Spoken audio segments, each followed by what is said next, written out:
can you briefly introduce yourself and tell us a little bit about your connection to primary mitochondrial disease, MITO? Of course, I'm Daniela and I'm 36 years old. I live in Switzerland, but I'm Uruguayan and Italian. I lived in both countries. And I have a mitochondrial disease that is called Kearns-Sayre syndrome. And when did you learn that you have a mitochondrial disease, and how was it discovered? So I learned about my mitochondrial disease when I was 31 years old, so almost 5 years ago. Mm-hmm. It was just by accident in a way, because I had some eye issues, an infection or something, and I went to the ophthalmological hospital that we have here. And at the end, I mean, I was just there to check my infection, and at the end of the visit, the doctor asked me to, just the test to follow the finger with your eyes. And I could tell there was something wrong because he kept on asking me to look at his finger, and I was like, I am looking at the finger. But he told me that I had no eye movement. Okay. And for how long I was not having eye movement. And I had absolutely no idea what he was talking about. But to be fair, my disease was diagnosed at 31, but I started having symptoms when I was 12 years old, more or less. Mm-hmm. I only had one droppy eyelid, and no one had an answer for that. And they were just downplaying it, like it's probably just some muscles that they didn't develop, and that's why she has the ptosis, and that's it. And then after I saw this doctor in 2007, it was 2017. After he saw that I did not have eye movement, he sent me to another ophthalmologist that was much more expert with rare conditions. And she was amazing because immediately after just checking my eyes and some control, she said, I really believe you have a mitochondrial disease. And we will need to do other checks for that. So I went to a neurologist. I saw the neuro-ophthalmologist at the hospital as well. I saw the mitochondrial disease expert and geneticist. And finally, they did a muscle biopsy that showed the red ragged fibers, which is a clear indication of mitochondrial diseases. And then they did the DNA testing, and it showed that I have a lesion in my mitochondrial DNA. So it was confirmed. So okay, that's a special process, really. Yeah. So it's really good with the genetic tests that they have it now. Bless them, yes. So you might have answered the question already, but how is it affecting your everyday life, and what disease expressions are most debilitating for you? I deal with chronic fatigue, and it's something very present in my life. I almost need a nap daily just to kind of function. So that's one thing. And then in my case, besides the chronic fatigue, is a lot of eye symptoms because of the lack of movement, the ptosis, and the strabismus. I have pigmentation of my retina, and which makes me sensitive to light, but also blind in the darkness. And general muscular weakness, especially in my legs, in my arms, and in my neck. That's quite there. Again, despite all this, I still consider myself lucky. I still, go out with friends.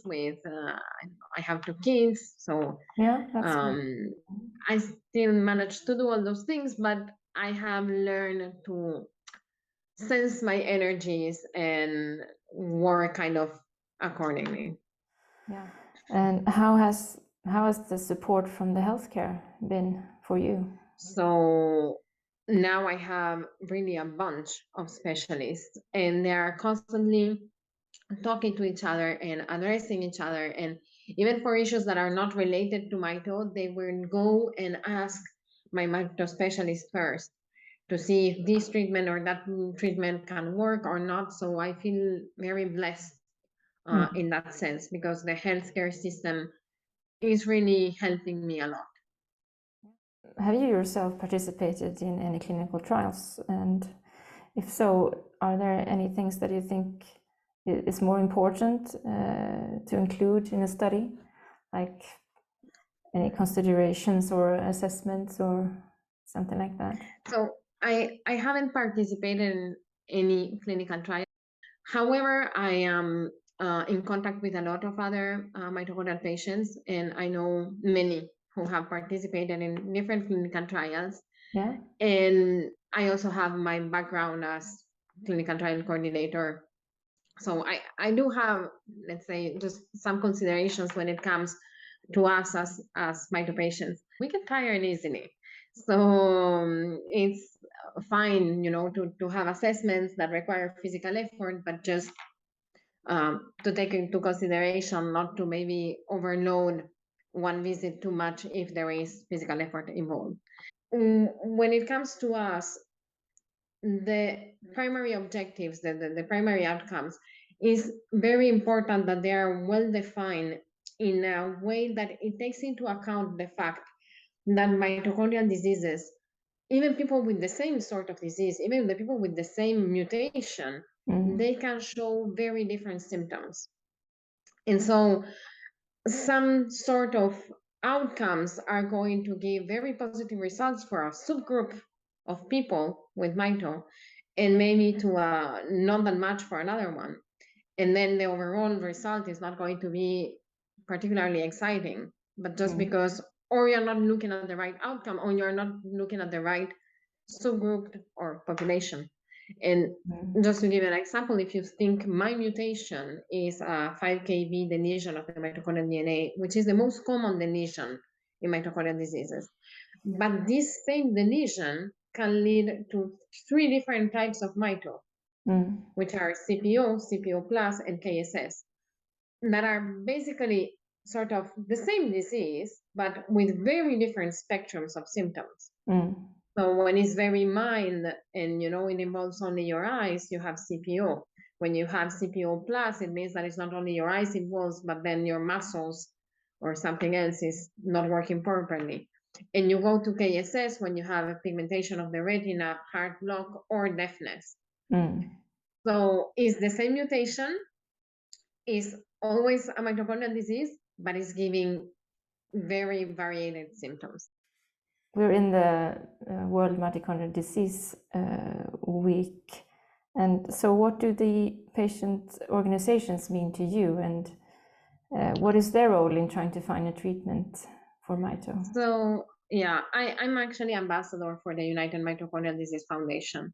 Yeah. I believe that associations are extremely important for patients, mainly not to feel alone, to know that there are other people that understand your struggle, and sometimes maybe just to take you back with feet on earth, just to actually understand what's going on without making you panicking, or on the other hand, not under considering certain symptoms.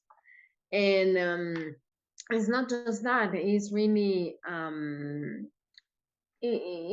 network that let patients connect and share information. So even when it comes to clinical trials, some associations actually are funding them, which is extremely amazing. And some are simply like sharing the information that there are these clinical trials. And then we end up all talking about it.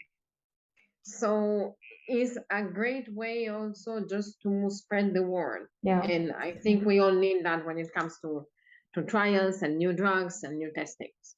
Yeah. So thank you very much, Daniela.